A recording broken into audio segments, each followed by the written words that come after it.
नमस्कार. मी प्राध्यापक डॉक्टर चंद्रकांत चव्हाण, वालचंद महाविद्यालय सोलापूर.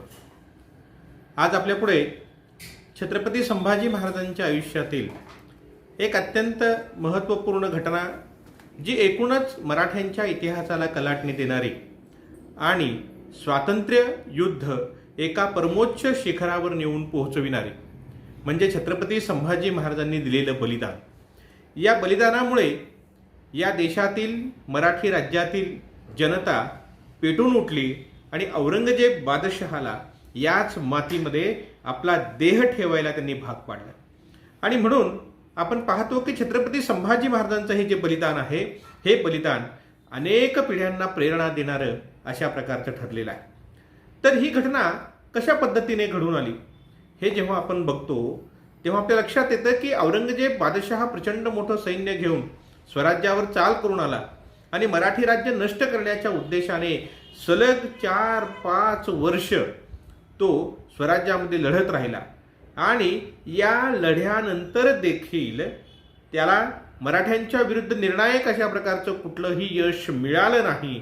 तेव्हा थकलेला, हरलेला अशा प्रकारचा हा औरंगजेब या बादशहाने आता मराठ्यांच्या कडील आपला मोर्चा काही काळासाठी म्हणून थांबवला आणि आपलं लक्ष आदिलशाही आणि कुतुबशाही या इस्लामी सत्तांकडे दक्षिणेतील वळवलं. खरं तर आदिलशाही आणि कुतुबशाही या दोन्हीही सत्ता प्रदेश विस्ताराच्या दृष्टिकोनातून, सैन्य सामर्थ्याच्या दृष्टिकोनातून देखील मराठ्यांपेक्षा प्रबळ असणाऱ्या अशा प्रकारच्या होत्या. परंतु तरी देखील जेव्हा त्याने आदिलशाहीच्या विरुद्ध मोर्चा उघडला, आता तो मोर्चा उघडण्याच्या पाठीमागचा एक उद्देश हाही होता की संभाजी महाराजांना या दोन शाह्यांच्याकडून मिळणारं जे काही सहकार्य आहे, हे सहकार्य थांबविणं आणि संभाजी महाराजांना एकटं पाडणं हाही त्या पाठीमागचा उद्देश होता. आणि त्यासाठी म्हणून मोगलांनी आदिलशाहीवर आक्रमण केलं आणि आदिलशाहीवर आक्रमण करून 12 सप्टेंबर 1686 रोजी आदिलशाही ही बुडविली, नष्ट केली. त्यानंतर बादशहा कुतुबशहाच्या दिशेने वळाला आणि कुतुबशाहीवर त्याने आक्रमण केलं आणि 1687 मध्ये कुतुबशाही नष्ट करून, कुतुबशाही बुडवून आता औरंगजेब बादशहा पुन्हा एकदा मराठी राज्याकडे वळणार होता. पहा, आदिलशाही आणि कुतुबशाही सारखी दोन मोठी राज्य, अनेक वर्षापासून अस्तित्वात असलेली राज्य, ज्या राज्याचा प्रदेश विस्तार आणि सैन्य हे मराठी राज्यापेक्षा देखील अधिक होतं, अशी दोन राज्य ही त्याने केवळ 2 वर्षामध्ये नष्ट केली. मग आदिलशाहीचं सैन्य असेल, कुतुबशाहीचं सैन्य असेल, हे दोन्हीही सैन्य आता मोगली लष्करामध्ये येऊन मिसळले.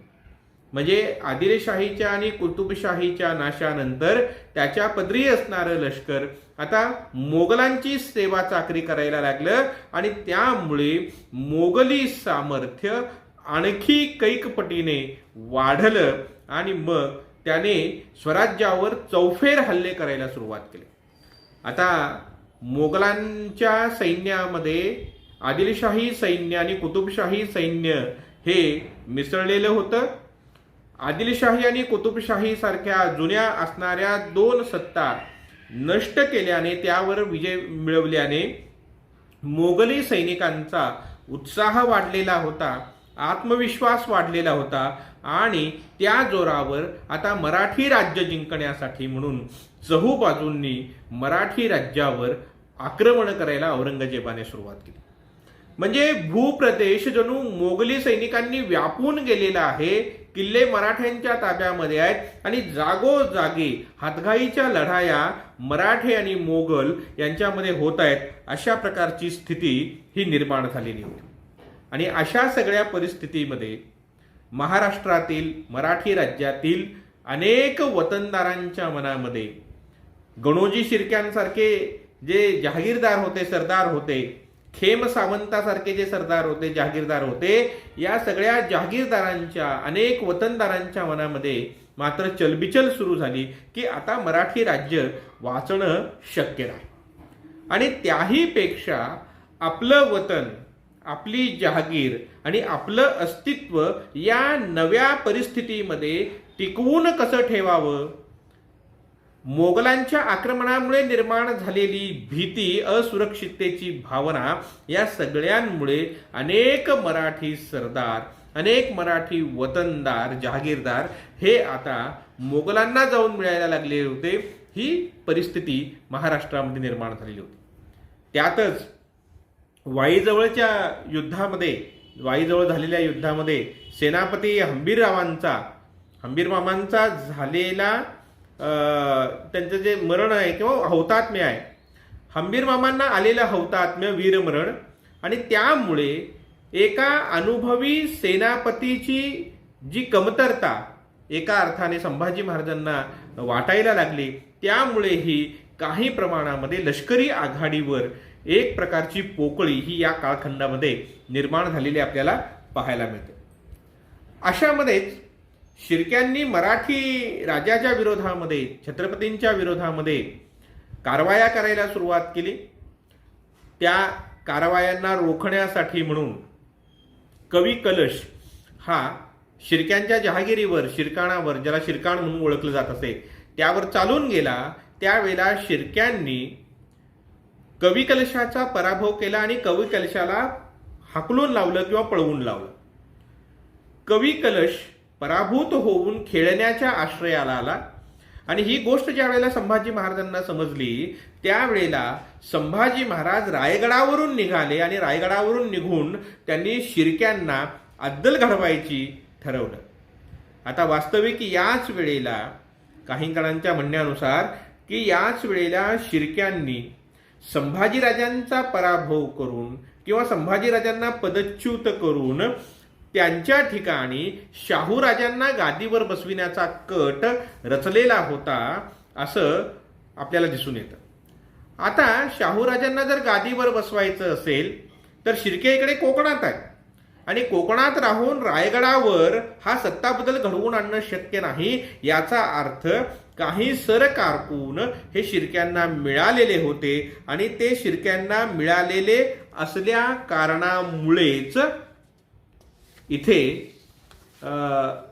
मोठ्या प्रमाणावर प्रल्हाद निराजी आणि इतर सरकारकून शिर्के यांनी एकत्रित येऊन संभाजी महाराजांना राजसिंहासनावरून पदच्युत करण्याचा कट रचलेला होता.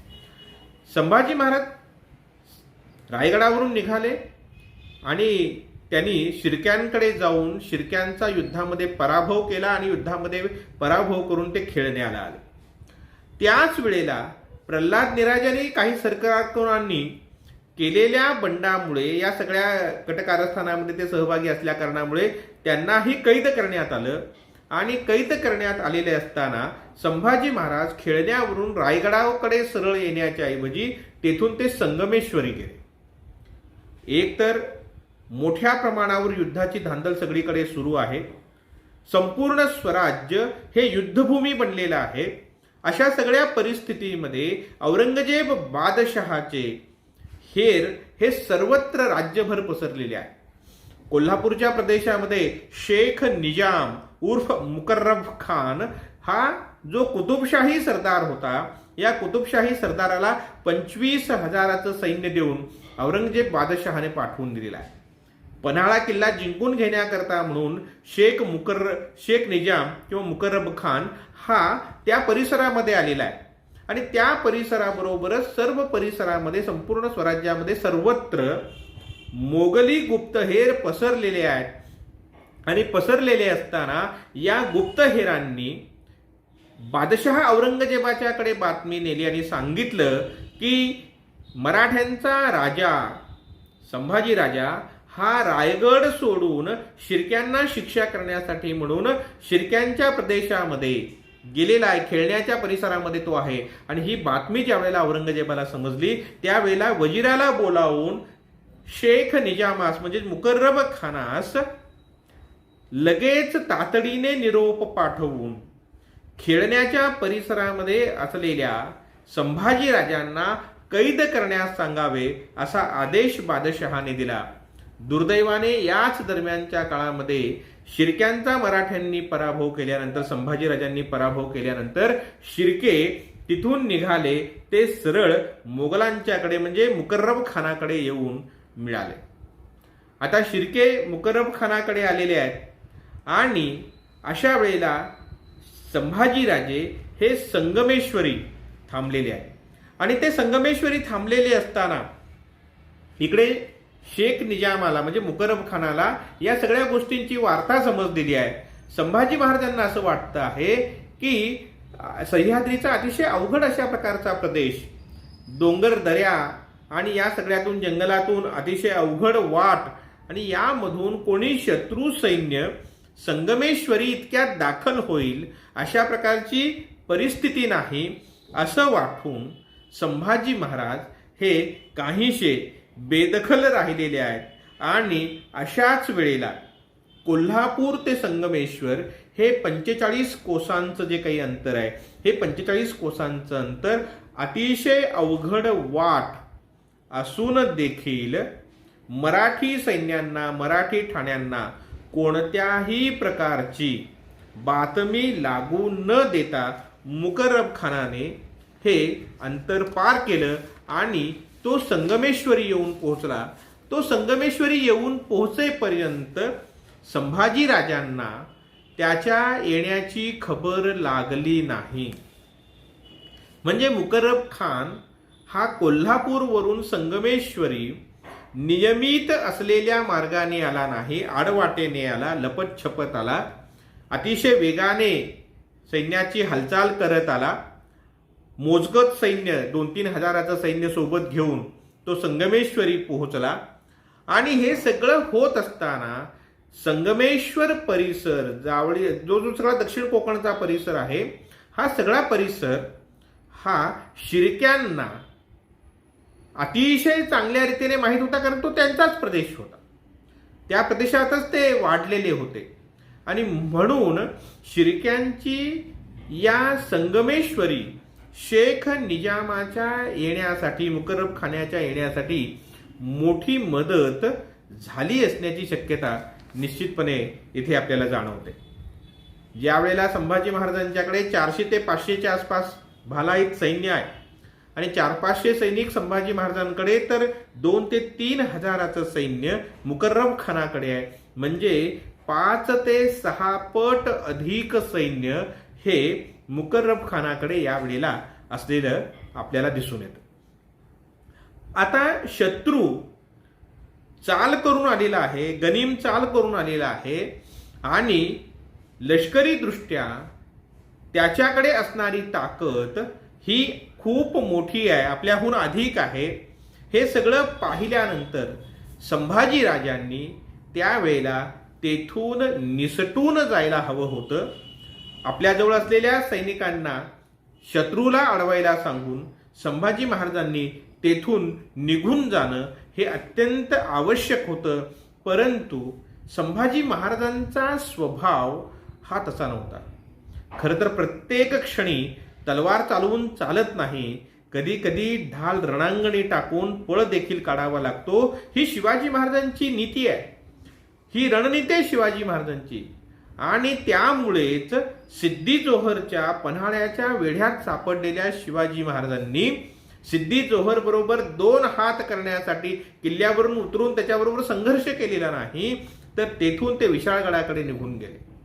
इतकंच नाही तर विशाळगडाकडे गेल्यानंतर गजापूरच्या खिंडीत ते पोहोचलेले असताना त्यांना विशाळगडापर्यंत पोहोचणं, गनिम पाठीमागे येतो आहे, शत्रू पाठीमागे येतो आहे, हे पाहिल्यानंतर सुखरूप विशाळगडावर पोहोचण्याकरता येणाऱ्या शत्रू सैन्यांना अडविणं हे आवश्यक आहे. हे जाणवल्यानंतर त्यांनी बाजीप्रभू देशपांडेंना आणि बांदलांना गजापूरची खिंड अडवायला सांगितलेली आहे, शत्रूला तेथे रोखून धरायला सांगितलेला आहे. म्हणजे संकटाच्या काळामध्ये आपण आपली सत्सद विवेक बुद्धी जागृत ठेवली पाहिजे, कारण राजा जिवंत तर राज्य जिवंत हे कायम लक्षात ठेवणं अत्यंत आवश्यक असतं. परंतु संभाजी महाराजांचा स्वभाव तसा नव्हता. ते अतिशय बेभान होऊन शत्रूवर तुटून पडणारे अशा प्रकारचे होते. संभाजी महाराजांचा स्वभावच अत्यंत मनस्वी अशा प्रकारचा होता आणि म्हणून संगमेश्वरी तेथून शत्रूला हुलकावणी देऊन निघून जाण्याच्या ऐवजी 400-500 सैनिकांच्या साह्याने संभाजी महाराजांनी मुकर्रब खानाच्या बरोबर मुकाबला करायचा ठरवले. हा मनस्वीपणा संभाजी महाराजांचा पोर्तुगीजांच्या मोहिमेच्या वेळी देखील आपल्याला पाहायला मिळतो. म्हणजे पोर्तुगीज व्हॉइस रॉयचा पाठलाग करत असताना खाडीमध्ये भरती आलेली असताना देखील संभाजी महाराज खाडीच्या या पाण्यामध्ये घोडा घालतात.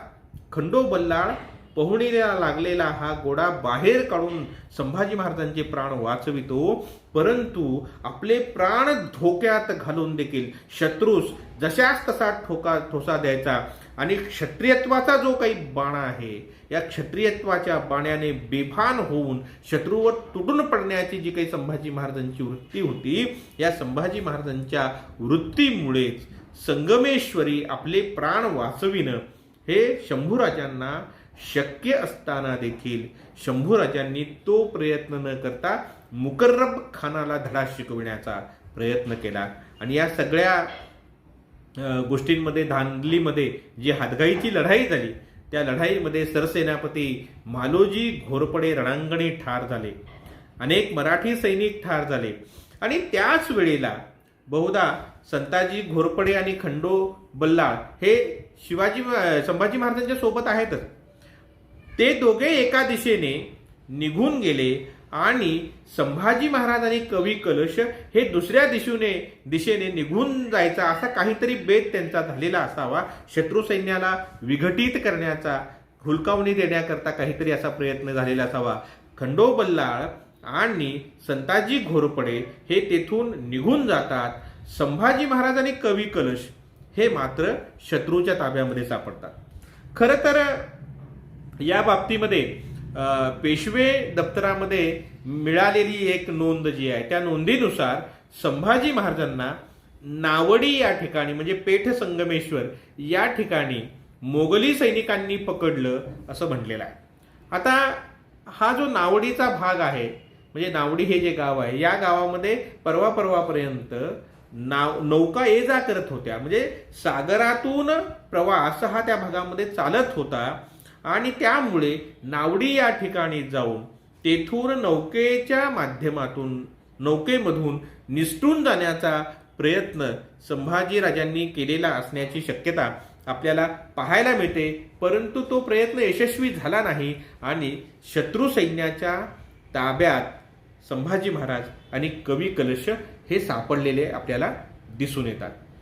खरं तर साकी मुस्तैद खान, खाफी खान यांच्यासारख्या लेखकांनी आणि इतर लेखकांनी संभाजी महाराज एका देवळात सापडले किंवा एका वाड्यामध्ये सापडले वगैरे असं लिहिलेलं आपल्याला दिसतं. परंतु त्याच्यामध्ये किती सत्यता असावी याविषयी शंका येते. कारण जर शत्रू पाठलागावर असेल तर त्यापासून वाचण्यासाठी तेथून अधिक दूर निघून जाणं हाच एकमेव मार्ग असू शकतो. त्याऐवजी ना की एखाद्या वाड्यामध्ये लपून राहणं किंवा मंदिरामध्ये लपून राहणं.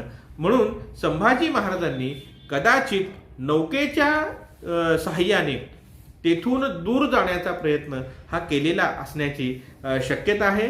परंतु तो प्रयत्न यशस्वी झाला नाही आणि दुर्दैवाने संभाजी महाराज आणि कवी कलश हे दोघेही शत्रूच्या ताब्यामध्ये पडले.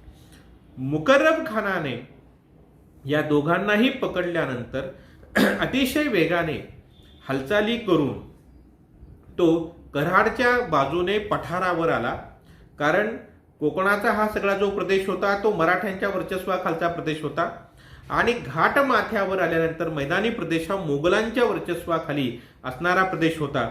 आणि कोल्हापूरच्या ठिकाणी जे सैन्य त्याने सोडलेलं होतं ते सैन्य लगेच त्याला येऊन मिळालेलं असण्याची शक्यता.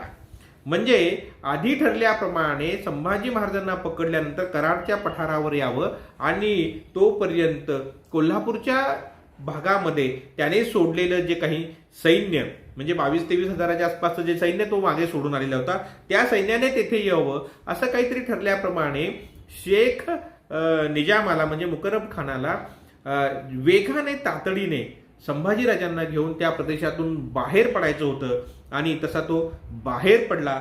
खरं तर आपल्याला असं वाटतं देखील की शेख निजामाने किंवा मुकर्रब खानाने संभाजीराजांना पकडून औरंगजेबापर्यंत नेईपर्यंतच्या कालखंडामध्ये त्यांना मराठ्यांच्या सैनिकांनी अडवलं नाही का? काही प्रतिकार कोणी करण्याचा प्रयत्न केला नाही का? असाही प्रश्न आपल्या मनामध्ये येऊ शकतो. परंतु एकूण जर आपण पाहिलं की संताजी घोरपडे आणि त्याबरोबर खंडू बल्लाळ यांनी जवळपासच्या असलेल्या एखाद्या मराठी लष्करापर्यंत जाऊन त्यांनाही खबर देणं आणि ते सैन्य सोबत घेऊन येणं, हा जो काही कालावधी आहे या कालावधीपर्यंत म्हणजे मराठी सैन्य आणि मुकर्रब खानाचं सैन्य याच्यामधलं अंतर वाढत गेलेलं असणार आहे. आणि त्यामुळे एकदा मोगलांच्या प्रभाव क्षेत्रामध्ये संभाजीराजांना मुकर्रब खान घेऊन गेला, त्यानंतर त्याला पकडणं हे मराठ्यांसाठी अशक्य झालं असण्याची शक्यता आहे. आणि मग त्यानंतर खंडू बल्लाळ आणि संताजी घोरपडे रायगडावर झालेली ही जी काही घटना आहे या घटनेचं कथन करण्याकरता गेलेले असणार. इकडे संभाजी महाराजांना जेव्हा मुकर्रब खानाने पकडलेलं आहे त्यावेळेला अकलूजचा आपला तळ उठवून पुण्याच्या दिशेने औरंगजेब बादशहा निघालेला आहे आणि त्याला वाटेमध्येच संभाजी महाराजांना कैद केल्याची वार्ता ही मिळालेली आहे. आणि तो बहादूरगडाला येऊन आपली छावणी टाकून थांबलेला आहे. मुकर्रब खान संभाजीराजांना आणि त्याबरोबरच कवी कलशाला घेऊन बहादूरगडावर येतो. त्यावेळेला बादशहाच्या आदेशाप्रमाणे बहादूरगडावर बादशहाची जी काही छावणी पडलेली आहे त्या छावणीच्या बाजारामधून या दोनही राजकीय कैद्यांची धिंड काढण्यात येते. 15 फेब्रुवारी 1689 रोजी महाराजांची, संभाजी महाराजांची, कवी कलशाची ही अशा प्रकारे धिंड ही बाजारातून मुकर्रब खानाने काढलेली आहे. त्यांना विदूषकी पेहराव घातलेला आहे. उंच अशा प्रकारची टोपी डोक्यावर त्यांच्या घातलेली आहे. विदूषकी कपडे त्यांना घातलेले आहेत. विविध तऱ्हेने निरनिराळ्या प्रकारच्या पीडा देत, दूषणं देत त्यांची विटंबना चालू आहे. उंटावर बसून ढोल ताशे वाजवत, करणे वाजवत आपला विजयोत्सव मोगली सैन्य साजरं करत आहे. आणि अशा रीतीने त्यांची विटंबना करत त्यांना मोठ्या प्रमाणावर त्रास देत या दोघांनाही बादशहाच्या पुढे हजर करण्यात आलेला आहे.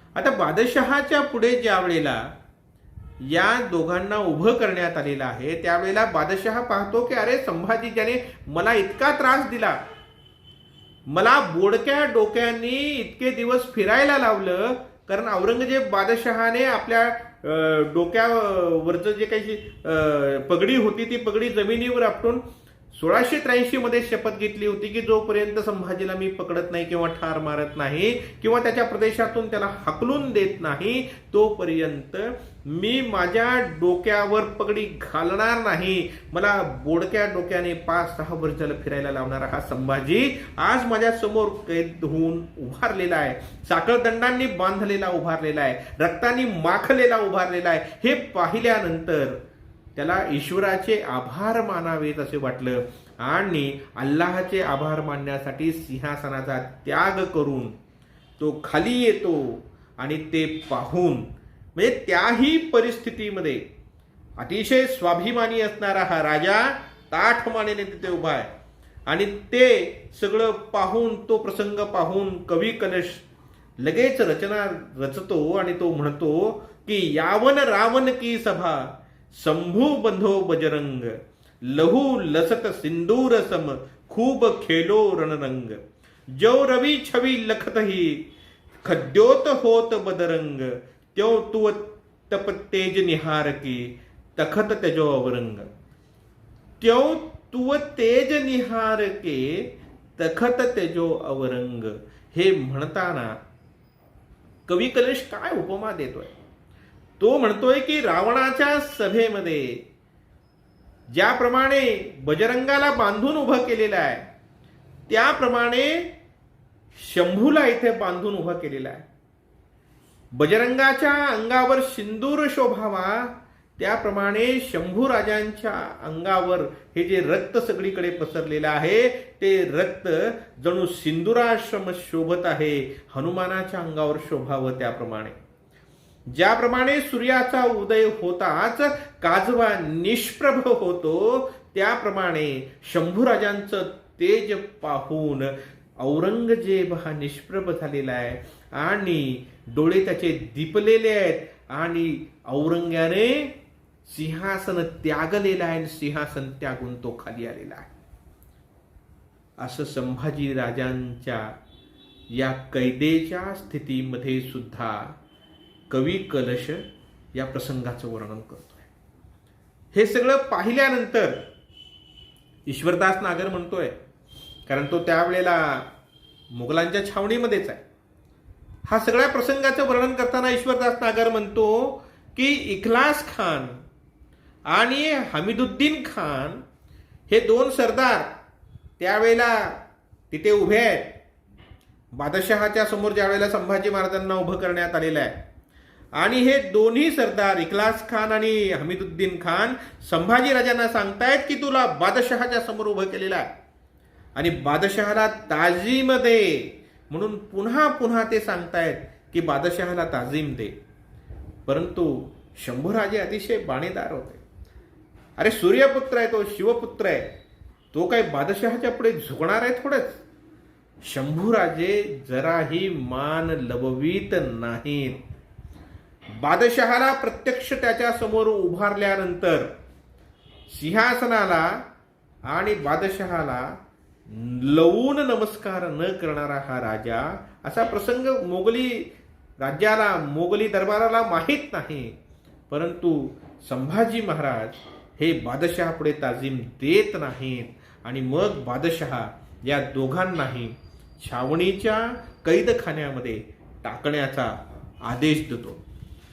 संभाजी महाराजांना आणि कवी कलशाला दोघांनाही कैदेमध्ये कारागृहात ठेवण्यात आलेला आहे आणि कारागृहात ठेवलेले असताना बादशहा औरंगजेबाने रुहुल्ला खानाला संभाजी महाराजांच्याकडे पाठवलेला आहे आणि रुहुल्ला खानाला संभाजी महाराजांकडे पाठवून त्याने संभाजी महाराजांना दोन प्रश्न विचारायला सांगितलेले आहेत. काय प्रश्न विचारायला सांगितलेत की संभाजी महाराजांचा खजिना कोठे आहे, जड जवाहीर खजिना कोठे आहे, हा एक प्रश्न. आणि दुसरा प्रश्न की माझे कोणकोणते सरदार हे तुझ्या संपर्कात होते, तुला मिळालेले होते, तुला पत्र पाठवित होते. या दोन प्रश्नांची उत्तरं संभाजी महाराजांकडून घेण्याकरता रुहुल्ला खानाला पाठवलेलं आहे.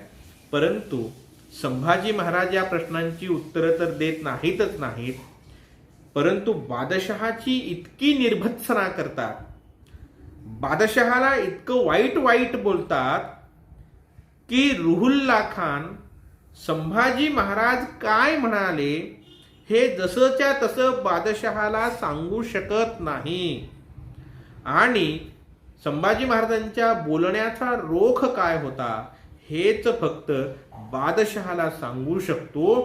हे सगळं बादशहा ऐकल्यानंतर मात्र 17 फेब्रुवारीला बादशहा आदेश देतो की संभाजी महाराजांचे डोळे तप्त सळया त्यांच्या डोळ्यामध्ये घालून ते डोळे काढण्यात यावेत. त्याच वेळेला खाफी खान असं म्हणतोय की हे वाईट बोलणाऱ्या संभाजीची जीभ छाटण्यात यावी आणि त्याचे डोळे काढण्यात यावे, अशा प्रकारचा आदेश बादशहा देतो आणि त्यानुसार संभाजी महाराजांची जिव्हा छाटण्यात येते. तप्त सळया डोळ्यामध्ये घालून संभाजी महाराजांचे डोळे काढण्यात येतात. तीच स्थिती कलशाच्या बाबतीमध्ये देखील आहे आणि ह्या सगळ्या गोष्टी होत असताना काय यातना संभाजी महाराजांना झालेल्या असतील, परंतु या यातना सहन करणाऱ्या या आमच्या राजाने कुठल्याही प्रकारचा दुसरा पर्याय तडजोड करण्याला मात्र मान्यता दिली नाही. आपले प्राण वाचविण्यासाठी म्हणून त्यांची कोणत्याही प्रकारची तडजोड औरंगजेबाच्या बरोबर केली नाही. काही बखरींच्या मध्ये किंवा आर्म यासारख्या लेखकांनी म्हटल्याप्रमाणे की बादशहाने संभाजी महाराजांना धर्मांतर करावं, इस्लाम धर्म स्वीकारावा असं म्हटलेलं होतं, असं काही बखरींच्या मध्ये आणि आर्मच्या लिखाणामध्ये आलेलं आहे. परंतु हे म्हणण्याच्या पाठीमागचा उद्देश हा केवळ संभाजी महाराजांची मानहानी करणं हाच असावा असं वाटतं. त्याला तितक्याच वेगाने आवेगाने उत्तर देताना संभाजी महाराज असं म्हणतात की तुझी मुलगी मला दे, असं संभाजी महाराज म्हणाल्याचं हे उत्तर देतात. परंतु त्यावेळेला जर बघितलं आपण तर एकही औरंगजेबाची मुलगी ही संभाजी महाराजांशी विवाह करावा या वयाची नव्हती. म्हणजे सर्वच्या सर्व मुली, एक तर एक मुलगी वारलेली होती, एक विवाहित होती, आणि जी अविवाहित त्यांच्यासोबत होती तिचं वय संभाजी महाराजांपेक्षा खूप जास्त होतं.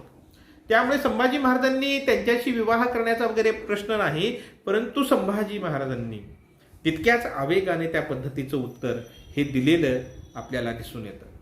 त्यानंतर संभाजी महाराजांना कैदेतच ठेवून त्यांचे जे काही किल्ले आहेत हे किल्ले आपण प्राप्त करावेत आणि त्या किल्ल्यांवर आपले अधिकारी नेमावेत अशा प्रकारची सूचना काही सरदारांनी औरंगजेबाला दिली. म्हणजे संभाजी महाराजांना ठार न मारता त्यांना कैदेमध्ये ठेवून, जिवंत ठेवून हे स्वराज्य आपण जिंकून घ्यावं, स्वराज्याचे सगळे किल्ले आपल्या ताब्यामध्ये घ्यावेत अशा प्रकारची सूचना ही काही सरदारांनी औरंगजेबाला दिली. परंतु औरंगजेबाने ती सूचना मानली नाही आणि काहीही झालं तरी संभाजी महाराजांना ठार मारायचंच असं औरंगजेबाने ठरवलेलं. कारण त्या पाठीमागे औरंगजेबाला असं वाटत होतं की जर मी शिवाजीला आग्र्याच्या भेटीमध्येच ठार मारलं असतं, तो आग्र्याला आलेला असताना जर ठार केलं असतं तर माझ्या आयुष्याची एवढी वर्ष मला इथे घालवावी लागली नसती, मला हा सगळ्या मराठ्यांच्या बरोबरचा संघर्ष करत बसावं लागलं नसतं. त्यामुळे आता हाती आलेल्या संभाजीला कोणत्याही परिस्थितीमध्ये आपण सोडायचं नाही आणि संभाजीला ठार मारायचं असं त्यांनी ठरविलं. मनोमन आपल्या मनामध्ये जे काही ठरविलेलं आहे ते त्यांनी आपल्या मनातील गोष्ट कधीच औरंगजेबाने कुणाला कळू दिली नाही.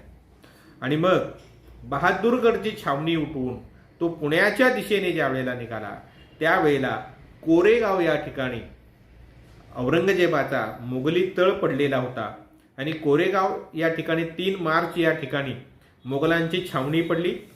आणि औरंगजेबाची छावणी 3 मार्चला तिथे पडल्यानंतर औरंगजेबाने संभाजी महाराजांना ठार करण्याचं ठरविलेलेच होतं. परंतु त्यांना ठार करत असताना देखील या संभाजी राजांनी अनेक मुसलमानांना ठार केलेला आहे, अनेकांना बंधनात ठेवलेला आहे, अनेकांना नाना तऱ्हेने पीडा दिलेली आहे आणि इस्लामी राज्यातील अनेक नगर या काफिराने लुटलेली आहेत. म्हणून या काफरास शिक्षा देत असताना इस्लामी धर्मगुरूंना त्यांनी बोलावलं आणि धर्मगुरूंना बोलावून त्यांनी या धर्मगुरूंच्याकडून मृत्यूदंडाचा फतवा हा संभाजी महाराजांच्याकडे करता काढायला लावला. आणि मग त्यानंतर वढू या ठिकाणी 11 मार्च रोजी संभाजी महाराजांना ठार करण्यात आले. एकूणच 11 मार्च पर्यंत संभाजी महाराजांचे डोळे काढण्यात आलेले आहे, जिव्हा छाटण्यात आलेले आहे. संभाजी महाराजांनी अन्नत्याग केलेला आहे. अनेक मोगली अधिकारी संभाजी महाराजांना अन्नप्राशन करायला सांगतायत, पण संभाजी महाराजांनी अन्नप्राशन केलेलं नाही. आणि त्याशिवायही नाना तऱ्हेने अनेक प्रकारच्या पीडा या मोगली सैनिकांनी या कालखंडामध्ये संभाजीराजांना दिलेल्या आहेत. परंतु इतक्या पीडा दिल्यानंतर देखील आपलं शिर मात्र संभाजीराजांनी कधीही या शत्रूसमोर लवविलं नाही. संभाजी महाराजांना कसं ठार करण्यात आलं हे सांगताना ईश्वरदास नागर म्हणतो की त्यांच्या शरीराचे, संभाजीराजाच्या शरीराचे तुकडे तुकडे करण्यात आले. त्यांचे डोके छाटून हे डोकं औरंगाबाद पासून बुरहाणपुरापर्यंत मिरविण्यात आलं आणि दिल्लीच्या प्रवेशद्वारावर नेऊन ते लटकविण्यात आलं. तर खाफी खान असं म्हणतो की संभाजीराजांनी कवी कलशांच्या शरीरामध्ये पेंढा भरून दक्षिणेतील महत्वाच्या शहरांमधून त्यांची शरीर ही मिरविण्यात आली आणि अशा पद्धतीने संभाजीराजांना हाल हाल करून त्यांना ठार मारण्यात आलं. खरं तर संभाजी महाराजांचा मृत्यू झाल्यानंतर, त्यांना ठार मारल्यानंतर औरंगजेबाला असं वाटलेलं होतं की आता दक्षिण माझ्या ताब्यामध्ये आली. आदिलशाही कुतुबशाही तर घेतलेलीच आहे, आता केवळ मराठ्यांचं राज्य घ्यायचं आहे. आणि मराठ्यांच्या या राजाला, छत्रपतीला आता मी अशा पद्धतीने ठार मारलेला आहे की आता संपूर्ण दक्षिण हादरून गेलेली आहे. आणि पाहता पाहता हे स्वराज्य, हे शिवाजीचं राज्य माझ्या ताब्यामध्ये येऊन जाईल, या आनंदामध्ये तो आहे. परंतु हा आनंद त्याचा क्षणैक टिकलेला आहे.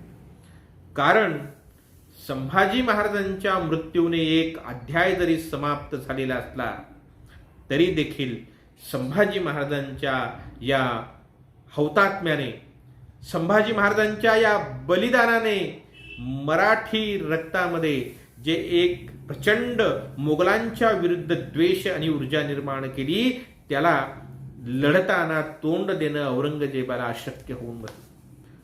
हुतात्म्यांचा मृत्यू होतो, परंतु हुतात्म्यांच्या मरणाने कधीच त्यांचं कार्य संपत नाही.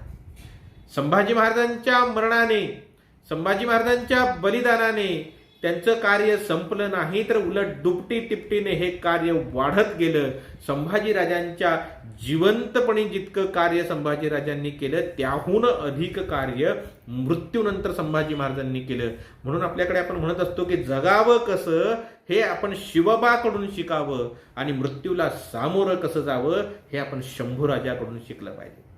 आपल्या बलिदानाने लाखो देश बांधवांना स्वातंत्र्याच्या लढ्याकरिता संभाजी महाराजांनी प्रेरणा दिली. पुढच्या अनेक पिढ्या ह्या संभाजी महाराजांच्याकडून प्रेरणा घेतील, स्फूर्ती घेतील आणि पारतंत्र्याच्या विरोधामध्ये लढ्याकरता सज्ज होतील. आणि आपण हे सगळं बघितल्यानंतर आपल्या लक्षात येतं की संभाजी महाराजांनी दिलेलं हे जे काही बलिदान आहे, या बलिदानाने सारा महाराष्ट्र खवळून उठला. आणि या महाराष्ट्राने या औरंग्याला याच मातीमध्ये त्याचा देह ठेवायला भाग पडलं.